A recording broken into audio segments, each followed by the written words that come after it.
All right, everybody. Week 5. We are moving. We are moving through. We're almost done. And I get to be with you again tonight for finances and your families. Like what it's like to be married and relate to our families of origin. We've been talking about that all along, right? Like that just sometimes I think we should call this getting married in your family of origin because it does affect us so much and impacts so many things. So tonight is going to be no different. We're going to talk about finances tonight and also, and we'll be doing some work on that. But then we're also going to talk just a little bit about what your expectations are for your relationships with your families coming forward. So how about, yeah, looks like everybody's here. We get going. So last week we talked about confession, repentance, and forgiveness. And I always like to offer for someone to have questions about what we talked about last week. So if anything's come up and you have a question you want to ask, now's the time. Anybody got any? I know that was last week, right? Who can remember? Okay. Well, okay. There we go. Want to be able to see everybody. So we sent you a video to watch ahead of time, and hopefully you were able to watch it. I think that the Alpha Us videos are amazing. They cover so much material, and they're done in a way that has a man and a woman's perspective, which is nice, but also where you can take time to talk just like you do in this class. So if you've missed seeing those, you can watch the whole thing. It's really great. The couple from London is leading us through some really important topics, and we really like it. Usually once a year we do an Alpha Us course for couples that are getting married, but we find that that making one that's more that's just kind of a little bit more specific to our church helps us as well in just getting couples ready to be a part of the church. So if there was anything that is really important to you or that you thought about that you want to share tonight, remember, you can put it in the chat or you can raise your hand or whatever, and I'd love to hear the feedback that you have. So, okay, talking about finances tonight. Again, this is going to build on all the work we've done so far. And so we usually suggest that you don't combine your finances until you're engaged. So, so sharing about your finances is up to you whenever you'd like to share. That's your choice. But really, the intimacy of our money and our finances can be a vulnerable thing. It's meant to be a vulnerable thing. So if you are not engaged, you aren't sure that you're going to marry one another, then you might want to wait on some of this. But honestly, most of this kind of thing from where I stand says, I am ready for a relationship that's moving toward marriage. Okay, so whether or not you share specific numbers, you get to the point where you say, I'm ready to be vulnerable in this way so that I can prepare to commit my entire life, including my financial life, to another person. And how many again that are here tonight are from Vineyard Columbus or know who Rich Nathan is? Okay, so I've got a pretty good crowd there. So I actually asked him for some time a couple of weeks ago and asked him about some things that he has said in the past about relationships and finances in relationships. And so one of the things that he says that really helps me to think about it is about vulnerability. And so pretty much the thing he said that got me to say, what did you mean by that um, was if the person I marry does not have the power to ruin me, then I'm not married. And there was such a reaction to that. Well, Rich loves reaction, right? He's such well, anyway. And so everybody in the room, you could hear a pin drop. It was just a thought like, well, that's a lot of vulnerability. I don't know if I'm up for that. And also Rich is from a generation, several generations ago, and now there are other generations that it's very common not to share your, oh, thank you, Claudia. Hold on, guys, I just have to let somebody in. Would love to have an admin here. Okay. So, so when we think about that, when we think about being that kind of vulnerable, what we say is, yes, there is nothing about this person that says to me, I can't trust them. Or maybe there are things that you feel like, well, I can't trust them, but they've been working on it. They've been growing. They've been doing better. That's the kind of thing we will be doing for our whole lives. So this is not like, you have to be a perfect person in order to be ready to be married. What we're saying is that vulnerability can be really hard, and now's the time to start practicing that. If I can't trust this person with my safety, then that's a red flag. That's pretty much what Rich said when I asked him to explain. We talked for a long time about it, but so, think if I can't trust the other person, it's a red flag. Now, it may be a red flag about you, about your ability to trust, or it may be a red flag about the other person's trustability. Is that a word? Trustability? Trustworthiness? And yeah, that's a better word. So make that clear, as you listen to me say this, that being trustworthy means that, that you have done your work. Being trusting means that you have done your work. And I just want to have us, as we get into this, I want to have us look back to self-protective vows, because inevitably there's someone in the class that has been financially hurt by someone. Or maybe in childhood, there was some kind of thing that made money very difficult for them. And so what we want to say is, remember self-protective vows. We don't want to ask the person we're marrying to carry what someone else did. That doesn't mean we won't struggle, but it means that we are going to take responsibility to deal with that on our own and not ask them to carry it. So as I'm asking you to share things tonight, and as we're moving in, really notice what's coming up if it's making you anxious, or if you're going, yeah, this is what I want to do, just notice that and say, like, maybe this is going to be a great part of our marriage. We are going to really do this good. Or maybe it's, I would really like to talk to somebody. Or I would like to get, what, you guys, I see apps all the time and I'm like, I would love to get that app, but I know I would have no idea how to use it. And so but there are really great tools out there these days that can help you if you're not great at it yourself. That's what I'm trying to say. There's also a course that the church used to offer, doesn't anymore, but we still recommend it, called Financial Peace University. And it's a parachurch ministry.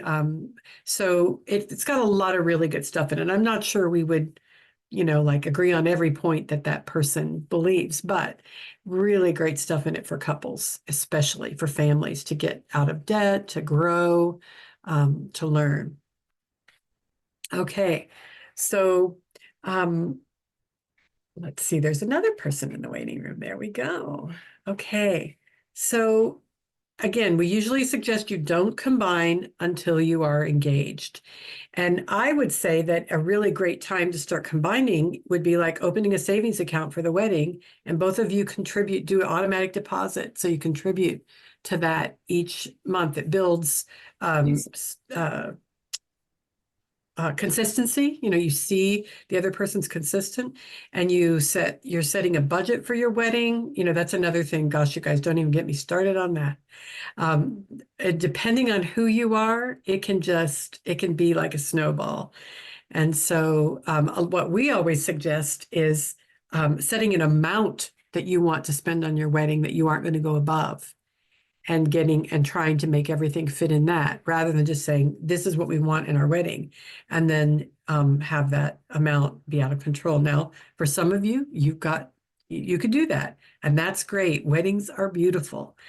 But on the other hand, if it is a strain for you, if it's causing you to wait months and months and months, as I talked about last time, you might want to consider what's the most important to you, and then make the wedding fit your lives. You know, we always say most people aren't going to remember what the food tasted like or what the cake tasted like. But that being said, I've been to a few weddings that maybe I remember what that was like. I do remember the African weddings that I've been to and how amazing and crazy the food was there. But in general, when it comes to finances, think about that as a way you can start. If you're already living together, which I think a couple of people are, or couples are here, you want to think about this as a way to take the next step if you haven't done it yet. Being in a cohabiting relationship, it protects the self. So you may be very giving. You may be, have no problem with money. So hear me clearly here. It can protect the self. And you may be in a place where that's the scariest thing for you. And so we're really suggesting that is the next step if you're going to get married. Okay, so here's some things that we want to talk about. So what you want to make sure you share, that I like to go through them just so there's nothing that's off the table. Income. I have had couples that don't know, they're months away from their wedding, they don't know what the other person makes. They have no idea what their income is. That feels like a red flag for me. There's just too many opportunities for things to go south in that scenario. So again, share what your income is. And that would mean all your income, not just your paycheck. If you have other income, anything like that, what your expenses are. If you have a side hustle, a business, something else that you do, that's included. What your taxes are like, okay? What your last 5 tax returns were like. Have you owed money? Are you doing a good job of paying your taxes the way you need to? Credit debt. So we're not saying credit debt's bad. We're saying everybody should know what it is. One of the stories that was the most dramatic for me was, many years ago, my husband and I were coaching a couple, and they did great. They went all through the premarital, they got married, they went on their honeymoon, and I think they were back a week, and the wife called me. And I'll tell you real quick that this couple, the man was in school to become an EMT or paramedic. And she was working and supporting them. And so when she called me, she said, we got home and there was a credit card bill in the mail that I didn't know about. And her point to me was, and I have to pay with my money. And she was really upset. And I was like, whoa. So, calm down. Okay, what does he have to say about that? And she said, well, he said that he meant to pay it off before the wedding, but he forgot. And then he didn't change his address. So the credit card, that's what it was. It wasn't so much the credit card, it was all these late fees. And so it got in the forwarding process, it got delayed and they got behind, like a month or two behind. And so, we had them come over, we talked through it, but the point was that that first of all, he was going to now have to regain her trust. And we helped them. We did, it was not undoable. We did help them, but also she had to kind of cross over and think of it as their money together.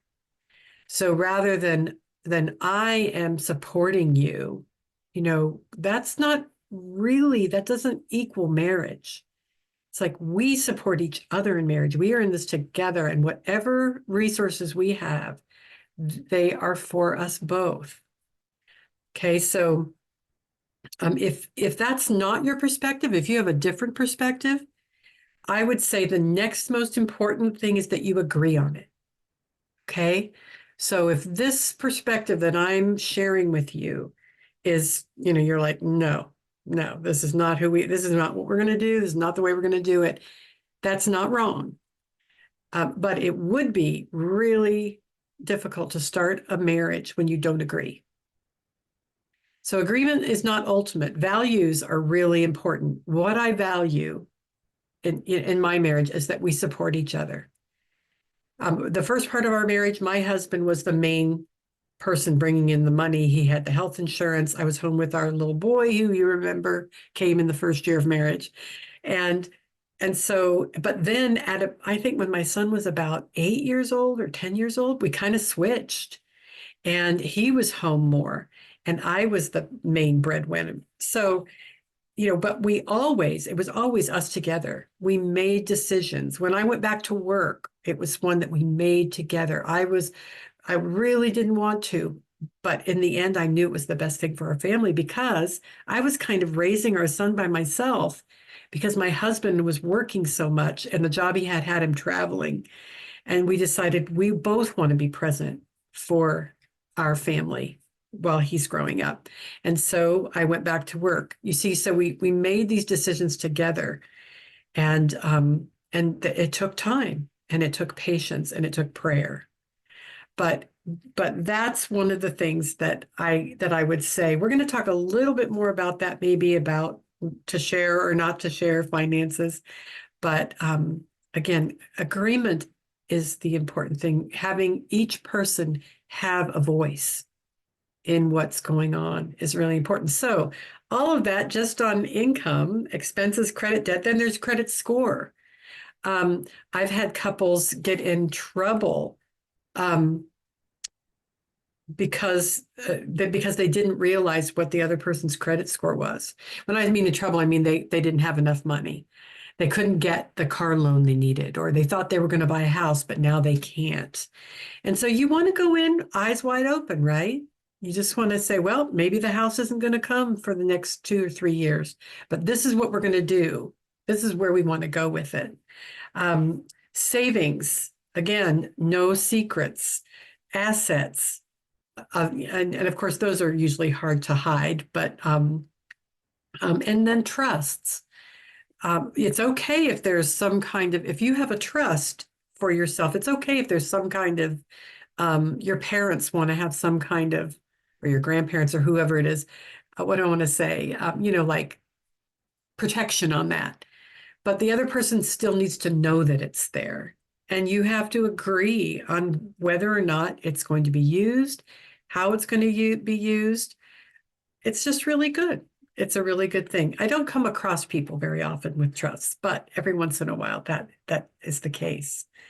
So just as in any other part of marriage, if you're hiding something, you're running the risk of being found out and seriously damaging the trust in your relationship. And so your future spouse needs to be brought into that. So on the other hand, sharing your finances and combining your resources gives you the ability to grow a strong future for your lives together, for your families. So we never know what the future will hold. I could bore you with quite a few surprises my husband and I hit along the way. You guys have your own, you could share with us. But whatever it holds, we know that we will have that trust, we'll have that bond, we'll share the values, and we'll be able to get through it. We'll see, I haven't mentioned God's name yet tonight. We will see God's faithfulness be consistently with us over the years. And I can, I've got 30 years in, so I can say I have seen it. There have been really thin times, but there have also been really generous times and wonderful times. So we want to keep that in mind. For better or worse, for richer, for poorer, is in your vows. And while when we get married, we don't like to think that it's going to be the poorer, right? But that it's part of your vow, it's part of your commitment to one another. And who doesn't want to know that the other person's going to be there through thick and thin? How many of us, say, well, I'll be okay no matter whether they do or not. No, we want one another to support. And when, so when you say that in your marriage vows, you're saying, there are things that are not going to get me to break this vow to you. So where we want to start is with that lifelong bond. We want to start that lifelong bond out with trust and trustworthiness. So I have a quote before we get into some conversation about this from the Alpha video, if you watched it. And they said, we want to get money under control rather than being controlled by money. Okay, we want to get money under control rather than being controlled by money. And so I want us to think about that as we go through some of the material tonight. We're not going to talk about things like giving and tithing necessarily, although, that may be a part of what you're going to do. There are a lot of things that God has to say about money, how you give, how you, and what you give to, your generosity, also being responsible. So there are a lot of things that are said about that. But when you think about what's controlling you, think about, how if you get out of debt, you aren't under the control of money. So it's, again, debt. I'm not saying debt's bad. We don't need it from time to time. But when we get it to the place where it's keeping us from being able to do what we what we want to do, or maybe what God has created us to do, what we have in our hearts to do, what our family needs, then it's something to really be considering. So as we do this tonight, let's think about what you hear is that finances, maybe you do, maybe you don't. What I've always heard is that finances are the main cause for divorce, the main problem in marriage. And I would say it's definitely up there, but I think what tops it every time is a lack of communication, of productive communication about finances, about our money. So we may argue a lot and be afraid a lot. We may try and manage our money a lot, but what we have to say is that it is being able to talk about it.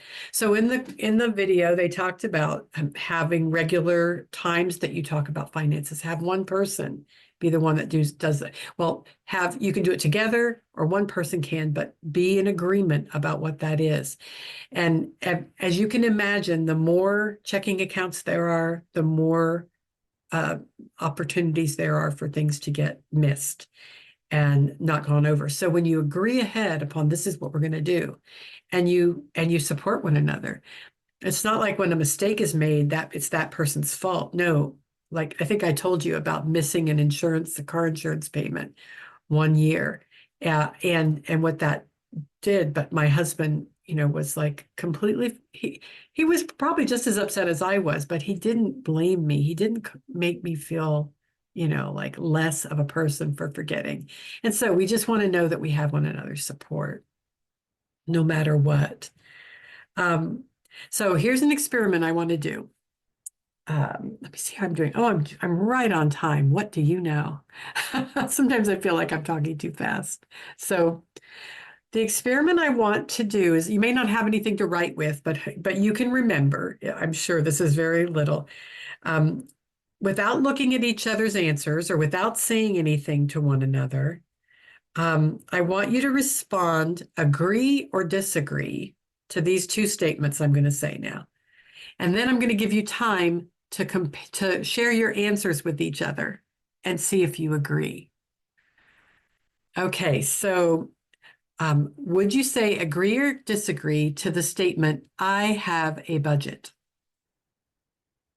Okay, and would you agree or disagree to the statement, my fiance or dating partner has a budget? Now, if you don't know, that's also an answer. I don't know. But for the most part, what we want to know is, do you define a budget in the same way?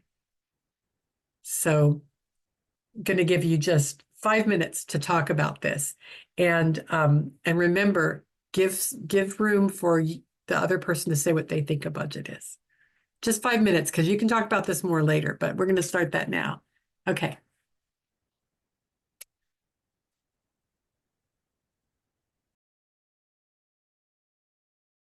More of you. So I have a budget. My fiance has a budget. You know, I've told you about the inventory that we offer for couples at Vineyard Columbus. And this is one of the statements that we ask couples to respond to. And so over the years, I've seen hundreds of responses. And I would say that very often, one of the couples will say, I have a budget, and their partner, future spouse or dating partner, will say they don't. That not that they themselves don't, but their partner doesn't. And so again, what that means is, I wonder what they think a budget is, or what makes them think I don't have a budget if I think I have one. So can you guys give me just either what you guys talked about a budget was, or what you think a budget is? What does it mean to have a budget? We both agreed that we don't have a budget. We just started with our accounts coming together, and I had one and I went by percentages, but my future sister-in-law is like, oh, we just go itemized. I'm like, oh, maybe this won't work long term. So now we're kind of back at square one. Okay. Just you're trying to figure out what it is. Yeah, we had it like modeled around something that we thought we needed to take care of, but we ended up having it taken care of by my parents. So Very nice. Okay. Okay. Who else?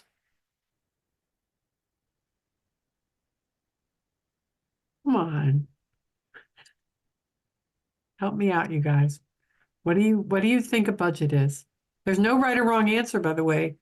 I don't have one anyway. A right or wrong answer. I think a budget is primarily knowing where your expenses are, and then making sure that they're taken care of timely, of course, but knowing what you have to spend, outside of having a certain money allocated for certain items. Hey, we got $50 for dinner this week. If we can go out, we can spend it all at once, or we can split it in twice and go out twice, whatever we do, but this is the amount we have. Yeah. It sticks with that. Those kind of things I would call a budget. Okay. But being aware of where your money's going is the biggest thing. What's coming in, what's going out, and what you have left over. It's the only way you can survive. Because if you're underground, upside down, you'll never get ahead, and then life is miserable. Learn that from experience. I was going to say, that sounds like some experience. I hear you too. Yeah. Like my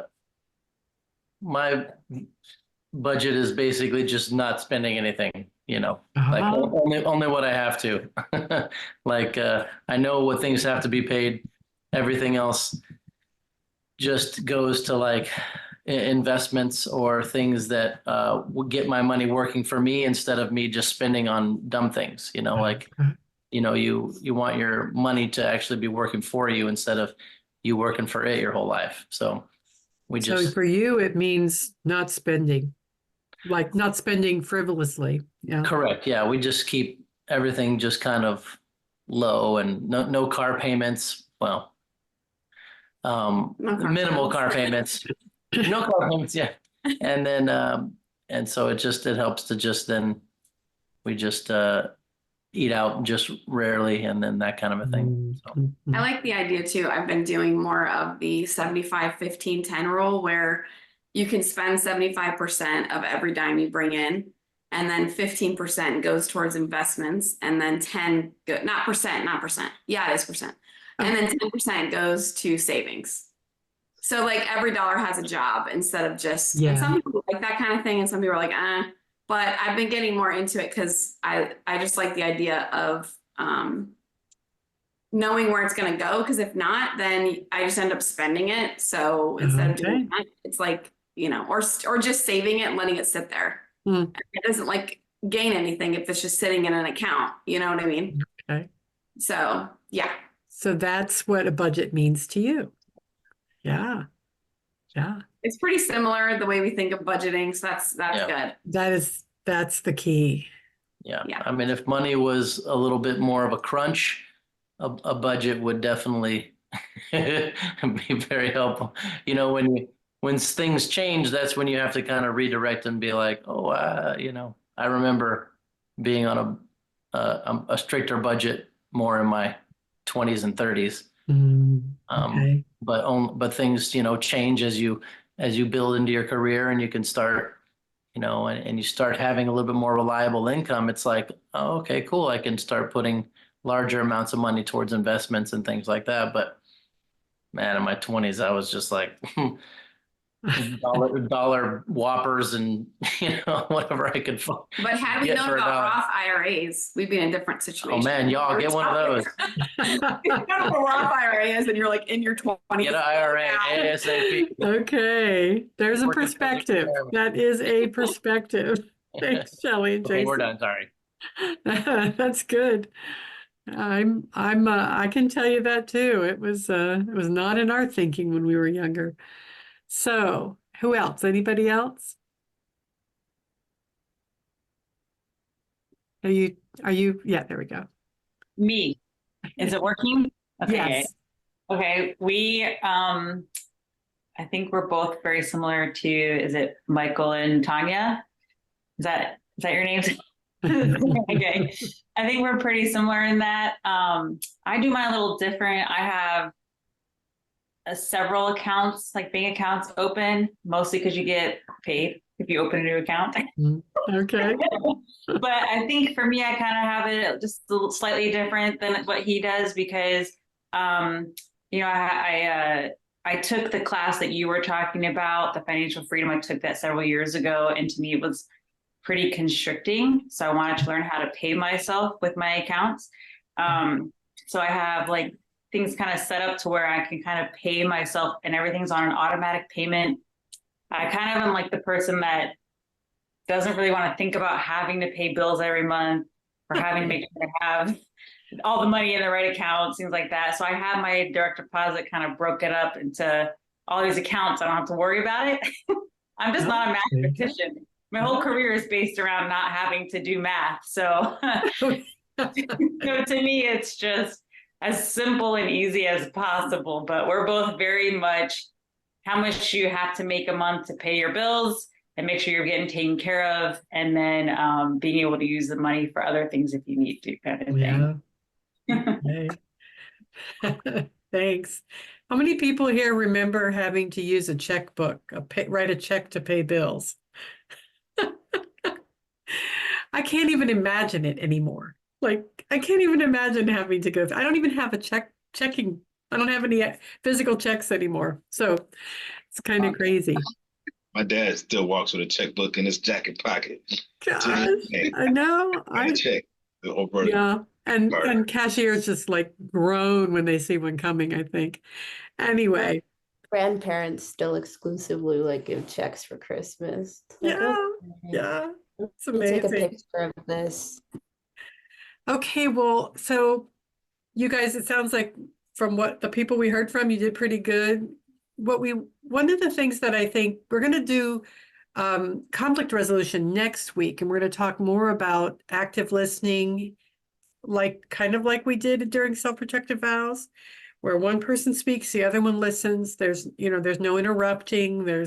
You keep your opinion to yourself. You try to listen, so maybe you're really good at it. Maybe this is going to be like, easy peasy for you. But when we talk about finances, if we get it all, like worked up about it, we want to really remember to respect the other person's experiences and beliefs. Like it may not be mine, but let's hear them out. Let's think about it. Let's not judge or slap down one person's way of doing it over another. One of the things that I think that I have learned over the years is that I am more anxious about money than my husband is. And so one year we just decided, when we talk about the budget, we're going to go to Panera and we're going to talk about money where we can't argue. Like, or at least we wouldn't argue in Panera. Maybe you would argue in Panera, but we wouldn't do it. And so it really helped. It felt so different to get out of our house, away from distractions and just be able to focus on that. And that was probably 7 or 10 years into our marriage. But even now, I've always done the finances, and it's the hardest part for us is to make time to be consistent about talking about it, so that my husband sees, like on a monthly basis, what's coming in, what's going out. Otherwise, then it begins to feel heavy, on responsibility on my end, and I feel like I'm carrying it on my own. So maybe just think about how you want to do that. Like if one person is going to take care of it, make sure you both know what's going on. So that's Kelly's advice. That's my way that I think would work well. But again, agreeing on how to do this is going to be the most important part. Okay. Let's see. Why don't we do an exercise? You may have already done this, but I'm going to give you, maybe 7 minutes. And we're going to talk about what finances were like for you growing up. Again, likely in your dating, you've talked about this, but in light of this class and the things we're talking about tonight, what do you think your perspective about money was? Maybe you didn't have to think about it at all. Maybe it's all you ever heard about. Maybe it was something that your parents thought was really important, and so they talked to you about it. Whatever it was, why don't we take another 5 or 7 minutes and talk about what it was like growing up, and especially if as you got older, if it changed, if something changed and you had a different perspective. Okay, so ready, go.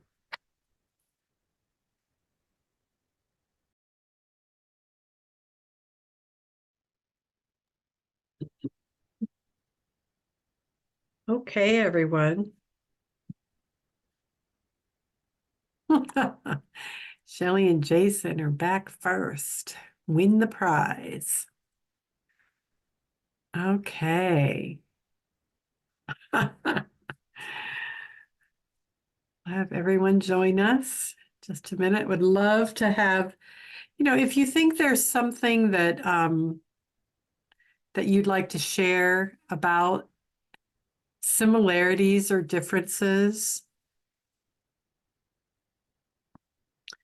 One thing that comes to my mind when I think about the differences in my husband's, and we both grew up with not very much. Actually, in the 70s, there was a big middle class. Most everyone was in the middle class. And there wasn't a lot of difference between families. But what I know is that both of us had parents who were extremely anxious about finances. My mom, being a single mom, would get drunk because she was so upset about not having enough money. And my husband's parents would argue, yell at each other because of things having to do with money.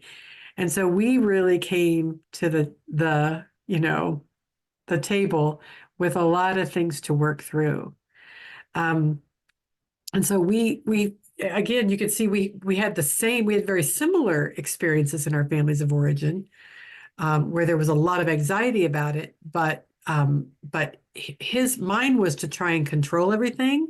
My response to it was to try and not ever have that happen again, be in control. And his was to avoid talking about it because guess what? What did he want not to happen?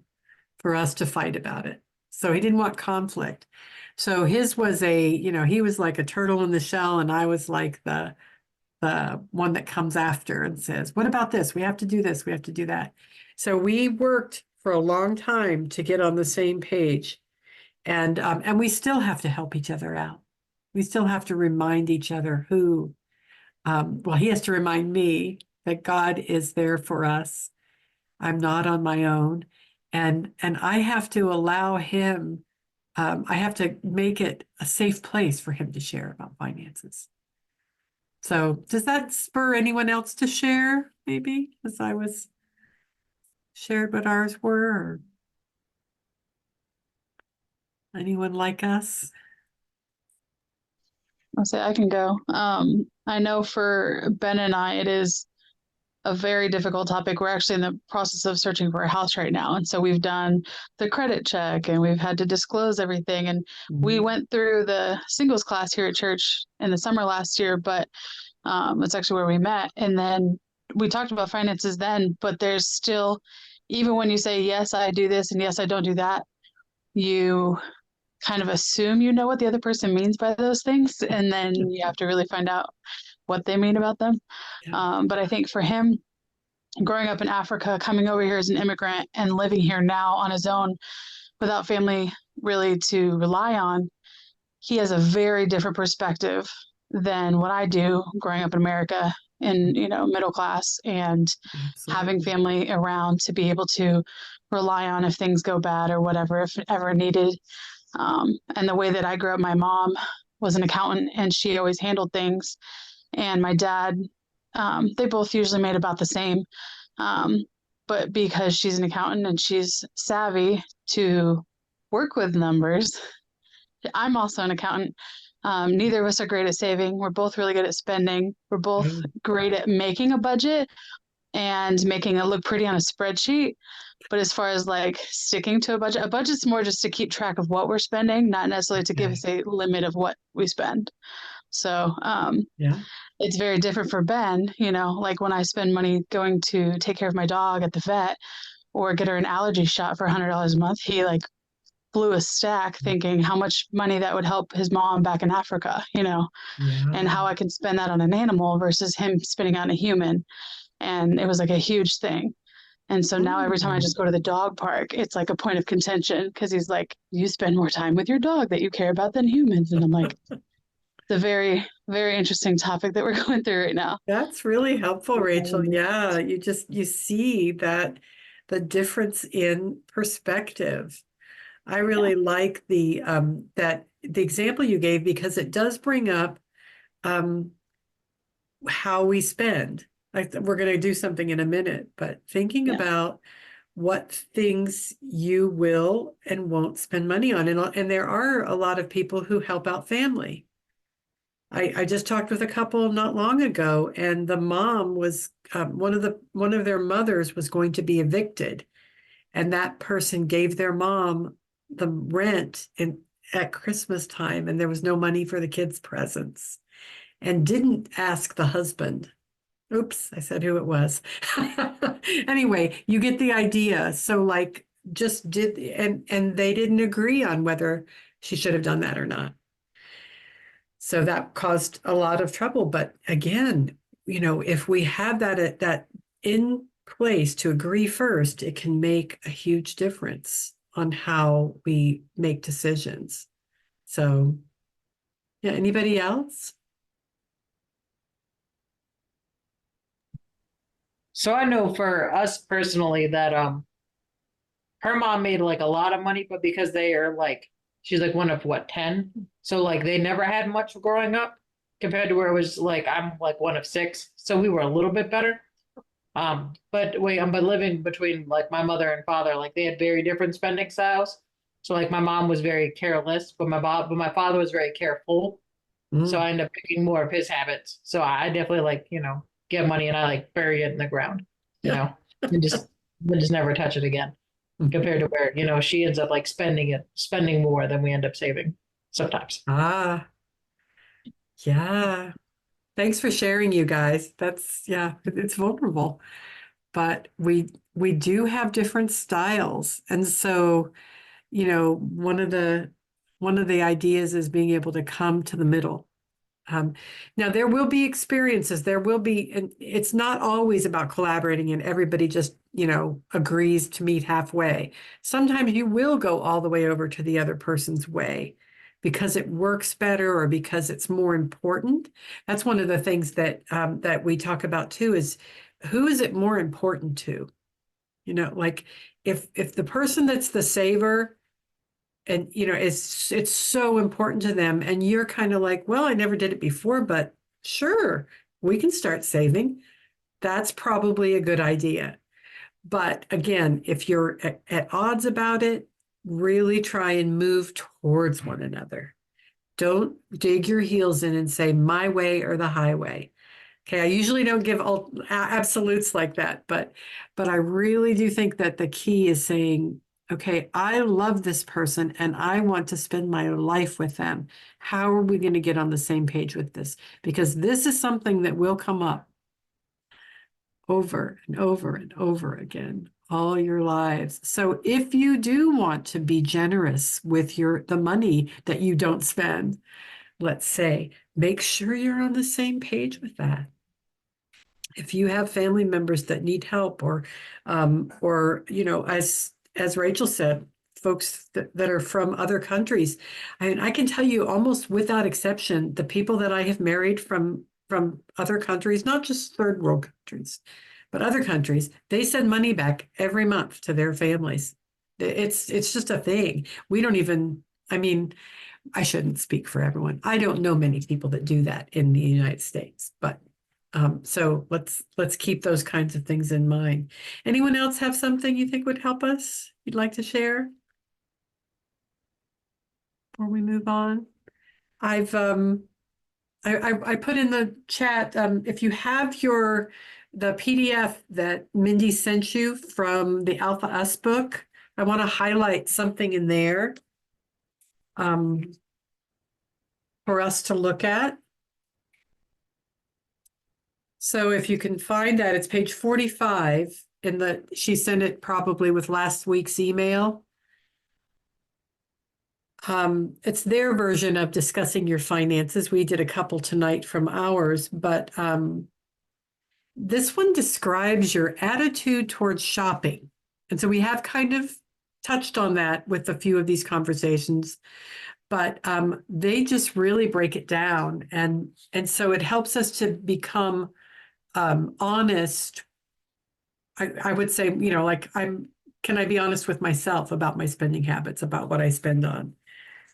And so if you see there, it's one page, it's a conversation. You may have done it if you did the pre-class video, but describe your attitudes towards shopping and check the appropriate boxes. Shopping is a source of pleasure. Shopping, I enjoy window shopping, but not actually buying things. So there's quite a few here. And then there goes into worries, things like, do you worry about running out of money? Will you keep separate accounts? Will you work out a budget? I would really like for all of you to go ahead and I have the booklet, actually. You can buy a booklet online if you prefer to have that, but go through and let this be one of your homework assignments for today that you do, because it can help to kind of flesh out any differences. Like Rachel was saying, they thought they had it, you know, they were on the same page, and then as they started to do things together, they found that out. So it's a really helpful exercise to do. So I have a scenario for us right now.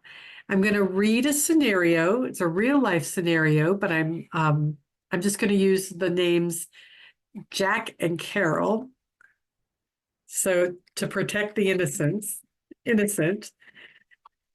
Actually, this was a couple that used to teach, and they came on and they brought this story from their own marriage. And but here we go. So I'm going to give you the scenario. Then I'm going to give you the opportunity to respond and say what you think could be done or wouldn't be done, shouldn't be done, that kind of thing. So Jack and Carol. Carol comes to Jack wanting to buy a new car. Carol and Jack both work. They both work full-time and have income. The husband, Jack, does not want to discuss it and probably doesn't want to buy one at all. Jack tells Carol to do all the research and to get all the numbers and come back and then have them talk about it. So he's putting the ball in her court, seeing what she will do. So Carol does her work. She's an accountant. She does all the work. She does all the spreadsheets. She finds everything and she takes it to the husband. Sorry, I'm mixing things up. To Jack, and he says he doesn't want to talk about it. So she puts the time in, she does what he asks, but he says he doesn't want to talk about it. And so she gets upset and she goes out and buys the car. And after she's done it, Carol calls Jack to let him know that she bought a car. So what do you think? What do you see on both sides of the situation? What went wrong? What could they have done differently? Or how would you feel if your partner did that?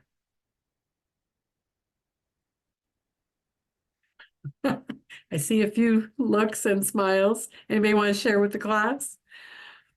I'm curious, did she buy it cash or did she buy it and now there's a car payment? Probably a car payment, I would imagine. Yeah, because from what they shared, it was a pretty expensive car. So, I don't think they had that kind of cash lying around. Well, while you were telling the story, she said, if I'm doing all that research, I'm buying a car. All that work, hey. Right? Which is a good point. But then what insult the injury was he didn't even want to talk about it after she did what he asked. And that was wrong. But she was just as wrong as going out and making a unilateral decision before that conversation, even though it wasn't at that time, my opinion. Thanks, you guys. Yeah. I love it. Anybody else?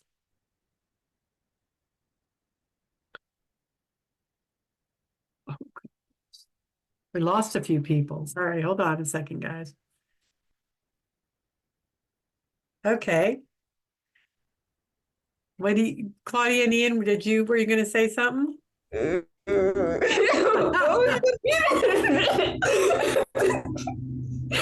are you feeling, love? I don't know why I'm so bad, but it's not even us. She's vicariously mad, she said. She's like, Mad because she bought the car or mad because she shouldn't buy the car? I'm mad at both of them. Okay. Like, you can't talk about it? Mm. And then it's like, I wouldn't do it anyway. And it's like, now you have to pay for this for how long? What is it, like 36 months? Is it? Oh, sometimes. I think there's a few longer car payment arrangements out there these days. see, I think the wife has a good point. It's fair. No, I'm just kidding. Okay. He didn't talk about it, so Yeah. just last artist, standing artist. No, just kidding. Yeah. I have family members, a couple, who, sorry, keeps getting kicked off. So a family member that, well, I will say what it was. The husband came home with a motorcycle one day. And she was upset, and he said, I work, I get to spend my money however I want to. But she was the one that paid the bills. And he didn't even know how much their budget was. Anyway, so I think there is I betrayed my preference there when I was, I was like, it kind of seems like you wouldn't do it, but there are people who feel that way. And I can't say, well, we can say they should talk about it, but really, it sounds like all of us on here are really down to earth people and aren't likely to go doing that. I'm looking at you, Kelly, Tanya. can I ask you a question? Yeah. Maybe I missed something, but in these two scenarios, like the motorcycle and the car, did you say they had money together in an account, or did they have their own money in separate accounts? Oh, no, they had together. Okay. Yeah, they had together, and they financed it without telling the other person. Yeah. What do you think about that, Joe? That's just a big old red flag. I'm just all the bells are just popping off in my head right now. Like, oh my God. Let's see what Joe is going to say. No, I was just very curious, even like with the motorcycle, because you said he didn't even know what the budget was, and she paid all the bills. So I didn't even know if was his money going into that. And then in the same way with the car, I would think that if they had money together too, that he would have gotten some type of notification that said, hey, we've got this payment, or so there's an inquiry into your credit score if they're Oh, yeah. But he was that disinterested to not even realize that. It just seems it seems a little shady on both parts. Yeah, I agree. Well, by the time you get the notification that your credit's been checked, she's already got the loan, like there's not much you could do, even if you got it the same day. I don't know how that all worked out, but I agree. It's amazing, but the dealerships don't ask, do they? They won't ask you. Does your husband know you're doing this? Does your wife know you're doing this? They won't ask us. Oh, but wait, it was on sale, right? Yeah. So that makes all the difference if something's on sale. All the difference. Well, and the other thing is the first one was like, I thought, I know this couple. I think that it may have been to make a point. Like a few people have said he wouldn't talk about it. Like that was a big mistake on his part. But again, that's the turtle. That's like, nope, not going to talk about it. It's a conflict. Or maybe he was afraid that it would put them in some kind of negative situation. So he didn't want to think about it. Maybe he didn't like saying no. We don't know, but you guys get the idea. So, okay, so scenarios are good because it helps us to flesh out what we think about it. And so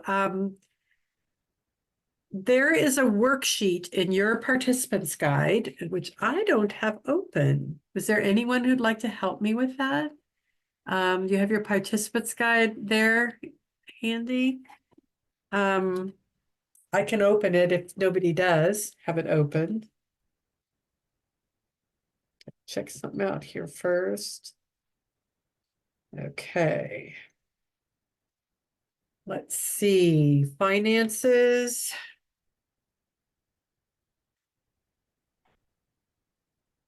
Okay, it's going to take me just a second. Just talk amongst yourselves while I look for this. Back to the beginning. Participants guide. All right.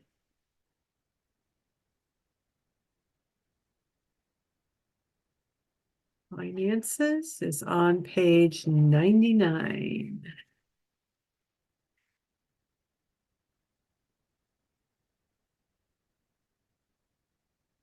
All right. Let's just look through it together. And if you can't get to it, then maybe just make note of the page number. But there's quite a bit of notes in here, teaching outline for you to look at. But then when you get to page 107, there's some really basic spreadsheet kind of things in here if you don't have one yourself that you can use to fill it in. But you might already have all this. But we put it in there just for those who haven't started this journey yet. So shows all the things you want to list so you don't forget anything, and coming up with a plan. So that's a few pages long, but then we want to go to page 111. One of the worksheets that I mentioned earlier when I asked, I had the statement, I have a budget. This one now is, I stay within our budget or my budget. And my dating partner or fiance stays within their budget or our budget. So again, you may have a combined budget, let's say for the wedding, or you may have already combined finances, but whichever, what we want to know is, do you think you stay within it? And do you think your fiance or dating partner stays within? And so again, there's a scripture and then an application. And then there are principles, discussion questions, and a practical application. Again, another scenario that you can read. So this is just a great way to spend some time talking about it and fleshing things out. So if you are in agreement on the couple section, there are questions to answer. And the question is, what about my spending habits and the way I stay within our budget plan do you appreciate? Okay, so remember I said the things we do well, we want to articulate. We want to tell one another, we want to share. So if I really appreciate the way my husband stays within our budget, I tell him how much it makes me feel safe. You guys are all talking to each other. This is great. Something you can do online you can't do in class. So spending habits, there you go. Improvement questions would be, what changes do you feel or would you like to see me make in order to stay within our budget plan? So we get to request things of each other. It's okay. It's okay for me to say, if you're going to spend more than $25, could we talk about it through a text or, a phone call? Can we just talk about it first? So we make sure. And that conversation has happened in my home over the years quite a few times, because sometimes it seems silly or, it shouldn't be that a problem, but it's just great to communicate. So what kind of changes can I make? I can make requests. Now, the other person can say no, but we still want to start working toward that. Okay. All right. So that's the only homework outside of what I talked to you about in the book that's on page 45. They're similar, but one is a little bit more detailed than the other. So if you're inclined to do the homework, that's great. Any more questions or things to say or you want to think about before we move on to family? Going once, going twice. Okay. Is there a part of this that's like about organization and like hoarding tendency? Did you say hoarding? Stay in your budget, but have a lot of stuff. Like how you curate your house, I guess. Yeah. No, we don't have any. We don't have a part. But what we are doing next week is conflict resolution.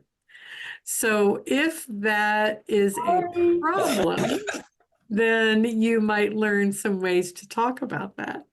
Well, I would like to say that I'm an interior designer, so if you need some help with that, I'm your girl. Bunny has had several birthdays at IKEA, so. Ah, all right. All right. We're not going to throw each other under the bus here. No, I know. Yeah. Well, I'll tell you, there's some of that goes on in our house. My husband works on our cars, you guys. So the garage is like there's never enough things that you can have to work. You know, every car repair that comes up, you need some more stuff. So anyway, I get you on that. I want to go out there and organize it, but then he wouldn't be able to find it when he needed it. So, okay, let's do parents and in-laws. So, you know, there's my parents, there's your parents. Your parents are my in-laws and vice versa. And so even though whatever stage, you know, obviously we have different ages here in this class, you may not be going from your parents' home or involvement in your life and into a home together, but this might not affect you as much, but we want to be aware of places where our parents or our families impose themselves or where they depend on us. So we talked a little bit about that just a few minutes ago financially, but there's a lot of other areas, aren't there? And so when we get married, our relationships with our families need to change. The Bible talks about it as, you know, leaving your mother and your father and cleaving to your spouse and becoming one, which is a mystery, right? We don't know how that happens, but the leaving part can be really difficult. And it's especially difficult if the couple aren't on the same page. Sometimes things come up where, you know, like the couple I mentioned, where the mom was going to be evicted and needed help. And, you know, they're going to have to work through that. And it's, you know, it really is, they have not combined their money yet. And so it was a really rough Christmas for them because they were completely at odds. So, you know, so agreeing or talking about that ahead of time, obviously we just went through that. That's important. But what do we agree our parents' involvement or influence on our lives together as a couple are going to be? If your families don't understand this, be curious about how you can work together. So, you know, again, you guys may agree, but then one of your families just doesn't get it. Expects you, this is the biggest, I think, the first one that comes to mind, expects you to be at every family gathering. And when you have kids, those kids have to be there too. And you say, well, we would like to do it different. How do you go about combining your efforts, being on the same team to think about that ahead of time and how it's going to be done? And so, you know, one of the things too, the way that that your families interact with you is really important as well. I know, but being patient is the thing that we're going to talk about now. So what you want to do is allow your spouse to talk about what it's like for them to say no to one of their parents, to think about their parents being upset with them. You know, what is that going to be like? Even how you might have a conversation about that. So for instance, I remember once when I was really frustrated with, I think it was one of my husband's brothers or moms. So I told you can never remember what the argument was about, right? But his mom, I can't remember what it was, but I was really upset and I was talking about that person. And he was right there neck and neck with me. We were going, and then after a little while, you know, maybe we'd been talking 5, 8 minutes, 10 minutes. And he said, you know, I think we need to stop. And I was like, he startled me. And I said, what do you mean? And he said, well, hon, this is my family that you're talking about. and I was just like, oh, I was really convicted. So on the one hand, he was doing it with me in the beginning, but I crossed a line.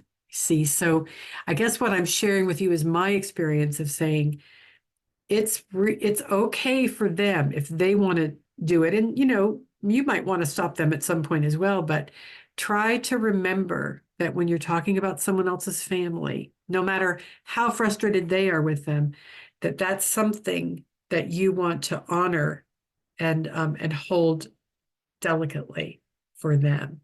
It's a really important thing. Allow your spouse to talk to you about what they see and how it affects them. So if, in other words, if I was just to have said to my husband, it's really not fair for your mom to da da da da da da da. And when she does this, it causes me to da da da da da da da. But to be, like going over, basically gossiping or going over how, I can't believe she does this and then she said this and then she did that, like that kind of stuff really needs to be put in its place.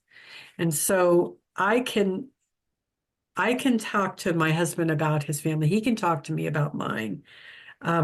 But we really want to make sure is that if we're unhappy with it, we get to have our say, but then we let the other person deal with their family, right? So I'm sure all of you are going to have amazing in-laws. Absolutely amazing. But I have another scenario for you. So this couple gets married. They're about 27 years old. They get married, and about a year and a half in, the young man's mother has gone through a divorce, and he's her only son. And all of a sudden, she starts not liking his wife, being unkind to her, not speaking to her. And so the young man is, where is he? Right? He's in the middle. He knows his mom is hurting. He knows his mom misses him, but he also, then his wife is also hurting and in the middle. So what do you think needs to happen? Or can anything be done? I think that she should talk to her husband about this and have him, well, they're together while addressing the behavior, but he's the main one kind of like talking about it and like, saying like, hey, I noticed this has been happening lately and we just feel like maybe we need to talk about it. What's going on? We really don't appreciate you doing this, et cetera, et cetera. Okay. So he would talk to his mom instead of her going, yeah. It's kind of hard. Or more like they talk together, but he's the main speaker. Okay, yeah. That makes sense. I was just thinking about when the Bible tells us to take our concerns to someone, and if they won't listen, take someone else. But in this case, what do you think? I like what Sierra said, them going together. Yeah, Tanya and I both agree that he should have to take care of that with his mother. Yes, his wife talks to him about how she feels, but he has to address it directly to his mother about how it's causing an issue within his marriage. He has to hold that first. Yeah, I 100% agree. I mean, this is the mom's issue. It's not his. The wife shouldn't have to deal with this. Yeah. And as a man, he should handle it the minute it happens. It shouldn't get past a second time. Yeah. His mom disrespects his wife. He should deal with that immediately. Yeah. I understand what she went through. That's too bad. That's terrible. But she's a grown woman. Yeah. You don't treat someone else like that.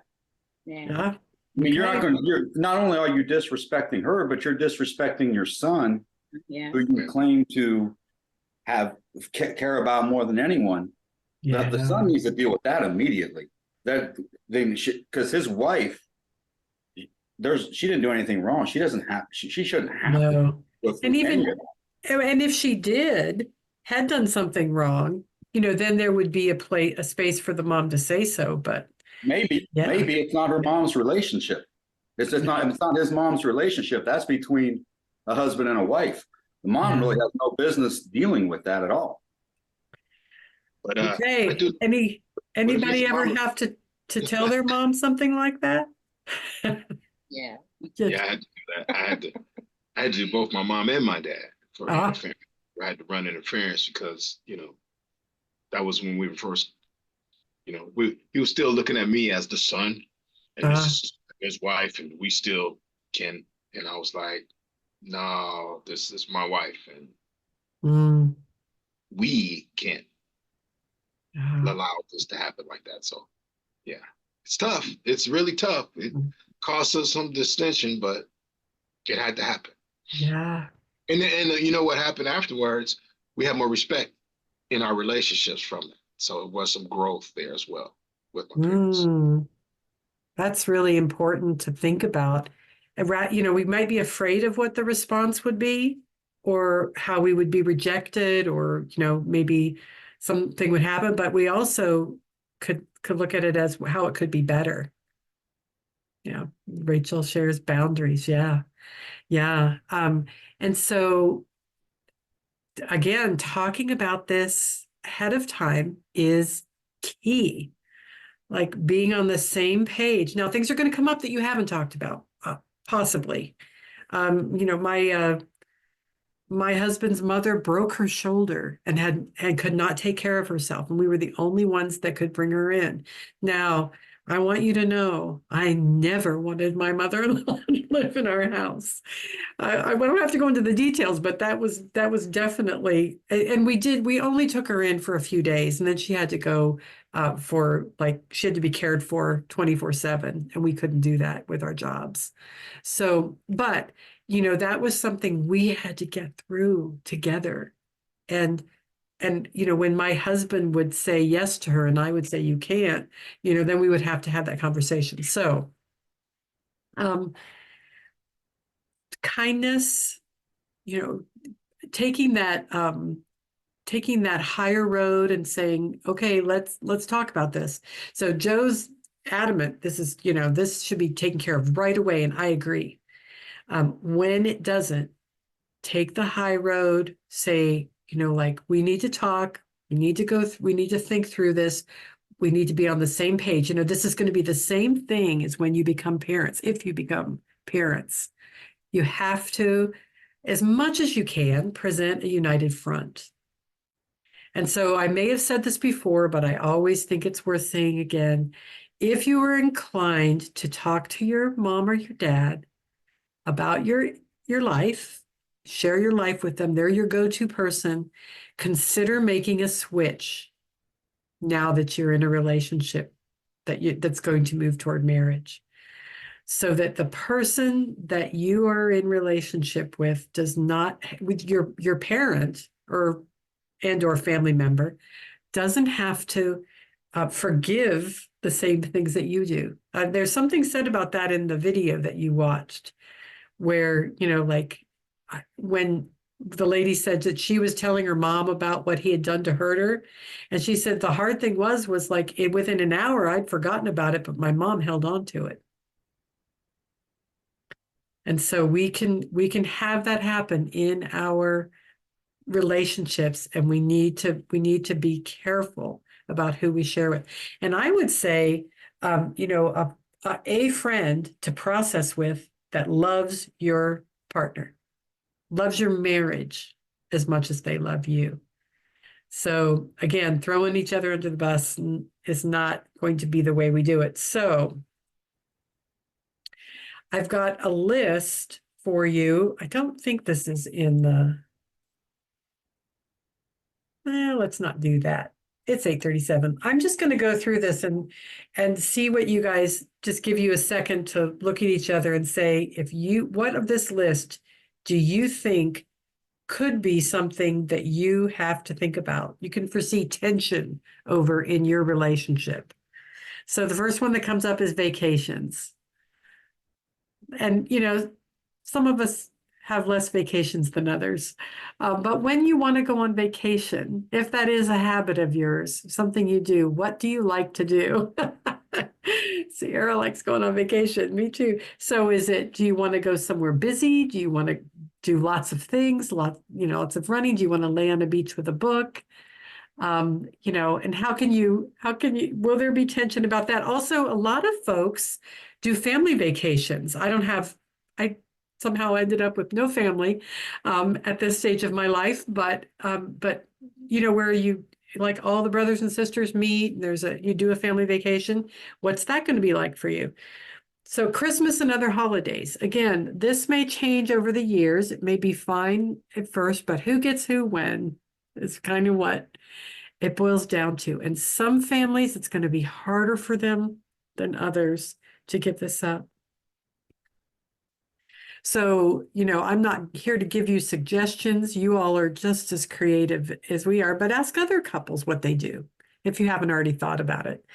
Most families are generous, but I think a lot of folks it'll be hard for them not to have you with them the first couple of years, if that's the case.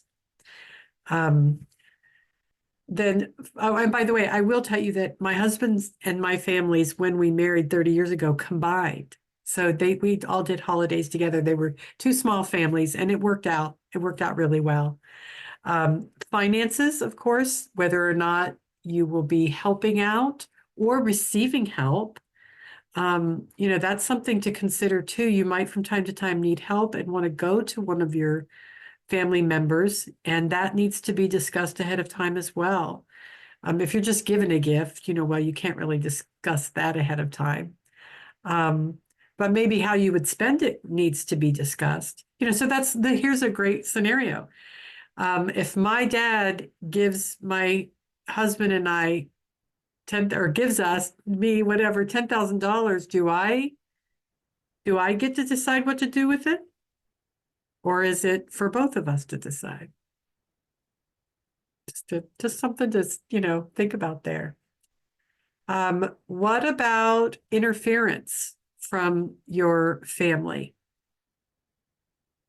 There's going to be with kids, it's a whole nother thing. We should have another class before you have kids, or when you have kids, but interference can come up. Frequency of visits, how often you see one another, how often they come over, you go to their house. Length of phone calls. Now, I don't know that this is a thing. How many people talk on the phone now? Anybody? Few people? Okay, it's not as much of a thing these days to have long phone calls, but a few people say they talk to their mom every day or their sister every day. I have one couple that, like, the man would hear the woman talking to her sister every day, telling her everything, and they had not yet talked that day. So, it was just we all have different family relationships. So, and then changed loyalty. I would say we do, as you all probably have already figured out, we don't have to state it. We might need to have a general conversation, but we don't have to say from now on, this is what we're going to be. But we do want to agree together that our loyalty is to one another and that we are going to respect and love and care for our parents as much as possible. So anything else anyone can think of, or it's something that's come up for you that I didn't mention? Folks might want to think about. It's a pretty broad. Rachel? Yeah, I know for me, one thing that's come up as far as talking about stuff, I'm a very open person, and even just saying that statement as an American means one thing. When I tell Ben I'm an open person, he takes it as it's a very negative thing, and it's not a good thing because the way he grew up, everybody's very private. And when he tells me that he wants to keep certain things between us, I understand that and I respect that. And I'm more private now in our relationship than I have been my entire life. And I've really tried hard. But to this day, I find he's still upset with me that I've told certain people certain things. But to me, I had to learn from him, what do you consider private? What do you consider needs to be private? Because things that I think should be private, I understand and respect that. But if it's other than what I had for lunch today, I shouldn't tell anybody or something. Like literally he wants everything. You know, we are looking for a house. He got upset when I told my friend that on the phone, and I was like, why? He's like, well, they should be notified when we find a house and they can be happy for us. And I'm like, well, why can't they be in the struggle of it with us and like understand the ups and the downs? This could be a couple of months, and like I want that support. And he doesn't understand that. He thinks it's a private thing. So understanding what he means by private is like, you know, it's all about, we say things we think we understand and then trying to like dig into, now what do you mean by that? Well, absolutely. You know, Rachel, there are different families are very different but you're in a very unique situation of a completely different culture. So I say there's a culture, every family has its own culture, you know, its own system. And so that's what we're talking about mostly, but yours is a whole nother ball game. I know. So, you know, God bless your efforts. I think it's a lot more work, but I pray there will be a lot more blessings there too. But, you know, think about that when you share with other people, whether it's your family or your parents or your friends, just think about what's healthy, what's good. And, you know, maybe you're like Rachel and you're just open, or maybe you're like, I forget his name, but her fiance, and, you know, and you think, no, I really don't see any reason to do that. Just honor one another's preferences. Really do. You can't ask the person to be someone different than who they are, but you can ask them to honor your preferences in that way, especially when it's not a matter of sin, you know. So, all right, guys. Well, I think that is all I have for us tonight. Unless anybody has a question or something's, you know, something they want to share before we go. All right. Well, we have our last week coming up, and we're going to talk mostly about conflict resolution. And so Cindy and Doug are going to be back with us. Yay, Cindy and Doug. I love it when they're here. And they're going to lead us next time. So just let us know. I think that we heard from a few couples inquiring about the coaching program. So let us know if that's something you are interested in or want to know more about. There really isn't a lot of requirement around it, but it is good to have at least 4 months before your wedding to try and do that in. But even, you know, so don't wait till the last minute if you want to. We would love to meet you and meet with you and find out how we can come alongside. So very good. Let me pray. Let me just pray a closing blessing on us. Lord, we have talked about this subject for this evening for almost 2 hours. And I just want to acknowledge, Lord, that for us, you lead us. And Lord, I'm going to ask for a blessing that you would lead these couples in the way that is best for them, that you would show them your way for them, that they would grow and learn, Lord, from you and from one another about this area of their lives. So I pray blessing and peace over the finances and over the extended family in Jesus' name. Amen. All right. Nice to be with you guys again. See you next week. Thank you.